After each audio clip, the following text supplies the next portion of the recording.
जालंधर की लोकसभा सीट पे आज चुनाव के नतीजे आए हैं, जिस पे आम आदमी पार्टी की ऐतिहासिक जीत हुई है। अभी तक लगभग 58,000 वोट से आम आदमी पार्टी के कैंडिडेट रिंकू जी आगे चल रहे हैं। थोड़ा सा गिनती और बाकी है, लगभग शायद 10,000 वोट की गिनती और बाकी है। ये बिल्कुल अनप्रेसिडेंटेड जीत है और इस पॉइंट ऑफ व्यू से देखें कि ये कांग्रेस का गढ़ रहा है। पिछले 60 साल में से 50 साल यहाँ पे कांग्रेस जीतती रही है, तो उस गढ़ के अंदर सेंध मार के आम आदमी पार्टी जीती है। पिछले साल हमारी सरकार बनी थी पंजाब के अंदर। एक साल बाद ये चुनाव हुआ। किसी भी नई सरकार के लिए पहला साल बहुत कठिन साल होता है, बहुत कठिन, क्योंकि पुरानी सरकार ने जितने भी गलत काम किए थे, पुरानी सरकारों ने, वो हमने एक तरह से लीगेसी की तरह हमने इनहेरिट किए थे। और बहुत सारी प्रॉब्लम्स थी। उन सारी प्रॉब्लम्स को सॉल्व करते करते करते पंजाब की आम आदमी पार्टी की भगवंत मान सरकार ने एक अपने लिए इतना पॉजिटिव वातावरण क्रिएट किया कि जितने काम किए, हम तो केवल काम की राजनीति करते हैं, ना हम धर्म की राजनीति करते, ना हम जात की राजनीति, केवल काम। हमारे कामों के बेसिस पे हम वोट मांगते हैं लोगों से।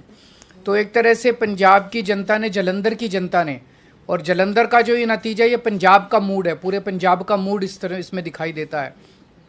उन्होंने भगवंत मान साहब के आम आदमी पार्टी की सरकार के कामों पे ठप्पा लगाया है कि जी लगे रहो, बहुत अच्छा काम कर रहे हो, इसी तरह से करते रहो, हम आपके साथ हैं।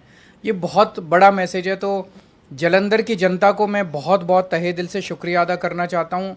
पंजाब की जनता का मैं बहुत दिल से शुक्रिया अदा करना चाहता हूँ, बधाई देना चाहता हूँ इसके लिए। मैं थोड़े से आंकड़े आप लोगों के सामने रखना चाहूँगा।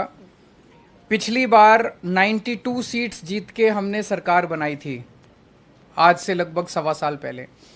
वो एक वेव थी आम आदमी पार्टी की।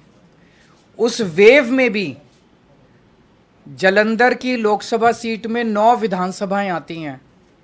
उन 9 में से हम केवल 4 जीत पाए थे, बाकी 5 कांग्रेस के पास चली गई थी। तो ये इतना जबरदस्त कांग्रेस का गढ़ माना जाता है कि 9 में से 4 ही हम जीत पाए। उस वेव के अंदर भी 5 सीट कांग्रेस जीत गई। आज उस 9 में से 7 सीटें आम आदमी पार्टी जीती है। केवल 2 जालंधर सेंट्रल और जालंधर नॉर्थ की सीटों पे हम थोड़ा पीछे हैं। पिछले साल असेंबली का जो चुनाव था विधानसभा का, उसमें हमें पूरे पंजाब में 42% वोट मिले थे, लेकिन जालंधर में हमें बहुत कम वोट मिले, हमें 28% वोट मिले। आज इसको हमने बढ़ा के हम लगभग 34% वोट पे हैं और जालंधर जीत रहे हैं। पिछले बार असेंबली चुनाव में 4 विधानसभाएं ऐसी थी, शाहकोट, आदमपुर, फिलौर और जालंधर नॉर्थ, जहाँ पे हम तीसरे नंबर पे थे। आज इन 4 में से 3 सीटें हम जीत गए हैं और 1 सीट पे हम सेकंड नंबर पे हैं। और 2019 के चुनाव में, लोकसभा चुनाव में, जालंधर सीट से, लोकसभा की सीट से हमें केवल 2.5% वोट मिले थे। आज हमें 34% वोट मिले हैं और हम जीते हैं। दूसरी पार्टियों ने, बीजेपी ने एक नेता के, अटवाल साहब के बेटे, चरणजीत सिंह अटवाल के बेटे को टिकट दिया था। कांग्रेस ने संतोष सिंह चौधरी के बेटे को पत्नी को टिकट दिया था। दोनों को हरा के पंजाब की जनता ने परिवारवाद को हराया है और काम की राजनीति को वोट दिया है। 2014 में आम आदमी पार्टी की 4 सीटें थी लोकसभा में। 2019 में 1 सीट रह गई और फिर जब मान साहब पंजाब के मुख्यमंत्री बने तो 1 भी सीट नहीं बची।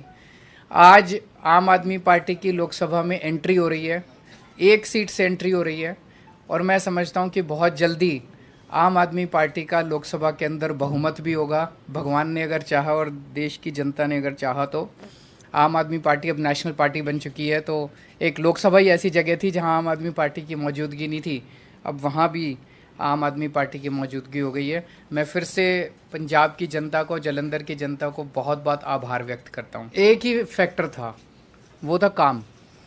पिछले एक साल के अंदर मान साहब के नेतृत्व में पंजाब की आम आदमी पार्टी की सरकार ने जो काम किया है वो काम अपने आप में बोलता है। हर क्षेत्र के अंदर बिजली फ्री हो गई, बिजली के पावर कट लगने बंद हो गए। कोई सोच नहीं सकता था पहले 7-7, 8-8 घंटे के, साल भर पहले पंजाब में पावर कट लगते थे। अब पावर कट नहीं लगते पंजाब के अंदर। बिजली ठीक हो गई। अब मोहल्ला क्लिनिक बनने चालू हो गए। सबसे बड़ी बात है कि लॉ एंड ऑर्डर जो कहते थे इनसे संभलेगा नहीं, बॉर्डर स्टेट है इनसे संभलेगा नहीं, अब लॉ एंड ऑर्डर बिल्कुल स्टेबल हो गया वहाँ पे। साल भर लगा हम लोगों को, क्योंकि पिछली सरकारों का जो वो था वो हमने इनहेरिट किया, लेकिन अब लॉ एंड ऑर्डर के जो अमृतपाल का जो पूरा वो हुआ, जितनी मैच्योरिटी के साथ मान साहब ने उसको डील किया, सब लोग इनकी तारीफ कर रहे हैं।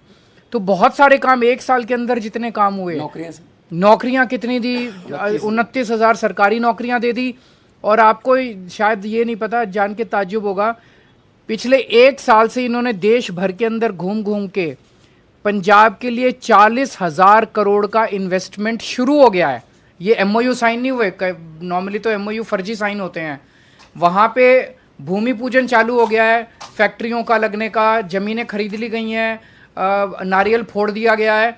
तो 40,000 करोड़ की इंडस्ट्री लगने का इन्वेस्टमेंट ये लेके आए हैं, जिससे 2.5 लाख बच्चों को नौकरी मिलेंगी। तो जो वो काम है, काम बोलता है, वही एक्स फैक्टर है, वही वाई फैक्टर है, वही जेड फैक्टर है।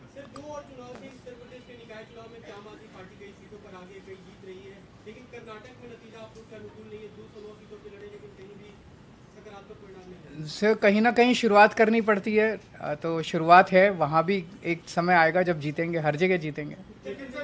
उत्तर प्रदेश में अभी कई जगह से नतीजे आ रहे हैं। अभी मेरी संजय सिंह जी से बात हुई थी और काफ़ी उत्साहवर्धक नतीजे हैं, और मैं समझता हूं कि जल्दी आम आदमी पार्टी जो है उत्तर प्रदेश के अंदर भी अपनी छाप छोड़ेगी। सर कर्नाटक में बीजेपी के पोलराइज्ड कैंपेन के बावजूद उनको बहुत ही साउंडिंग डिफीट दिख रही है इस वक्त। इसीलिए उन्हें सोचना पड़ेगा कि ये सारे पैंतरे चलते नहीं है, काम करो।